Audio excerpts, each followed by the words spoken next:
Praise the lord. దేవుని ఘనమైన నామమునకు మహిమ కలుగును గాక. ఈరోజు దేవుని వాగ్దానము, ఎడతెగక ప్రార్థన చేయుడి. 1 తెస్సలోనికైలు 5వ అధ్యాయం 17వ వచనము. ఈ ఉదయకాల సమయంలో ప్రార్థన ఆలకించేటువంటి దేవుడే మనందరితో మాట్లాడుతున్నాడు. ఎడతెగక ప్రార్థన చేయుడి అని. దేవునితో మాట్లాడేటప్పుడు మన నోరు తగ్గాలి, మన కళ్ళు ఎక్కువగా పనిచేయాలి. యాకోబు రాత్రంతా ప్రార్థన చేశాడు, కన్నీరు కార్చి ప్రార్థన చేశాడు. ప్రార్థనలో మాట్లాడడం మొదలుపెట్టగానే తెల్లవారిపోయింది. ఎంతమంది ఉన్నా సరే సంబంధం లేదు, ఒక్కడే ఉండి ప్రార్థన చేస్తూనే ఉన్నాడు. సీమోను ఇంట పాపాత్మురాలైన స్త్రీ యేసు పాదాలు నాకు దొరికాయని కన్నీళ్లతో కడిగింది, అత్తరు పూసింది. ఎంతగా వారందరూ ఎగతాళి చేసినా, ఎంత వ్యతిరేకతే తనకు వచ్చినా దేవుణ్ణి వదిలిపెట్టలేదు. యాకోబు బ్రతుకులో వేదన, ఒప్పుకోలు, ప్రార్థన లేదు. యేసు పాదాలు దొరికాయి, ఆశీర్వదించేశాడు దేవుడు.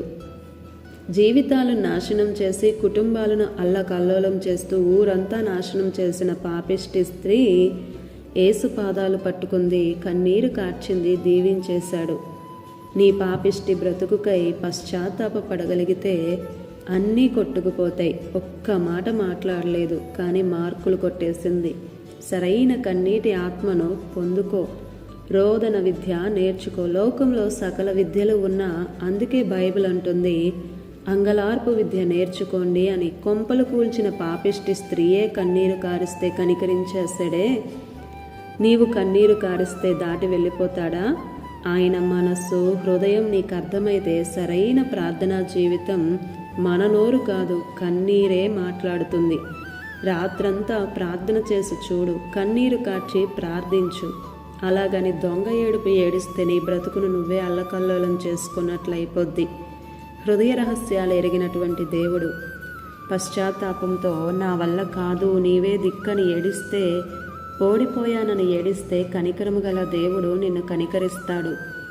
ప్రార్థనే ఊపిరి అనే నీవు ఆ ప్రార్థననే చేయకపోతే చచ్చిన శవంతో సమానమే. అందుకే పౌలు, నిద్రించే నీవు మేల్కొని మృతుల్లో నుండి లే, క్రీస్తు నీ మీద ప్రకాశిస్తాడు అని అంటున్నాడు.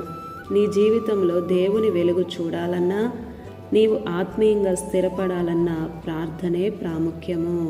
ఆమేన్.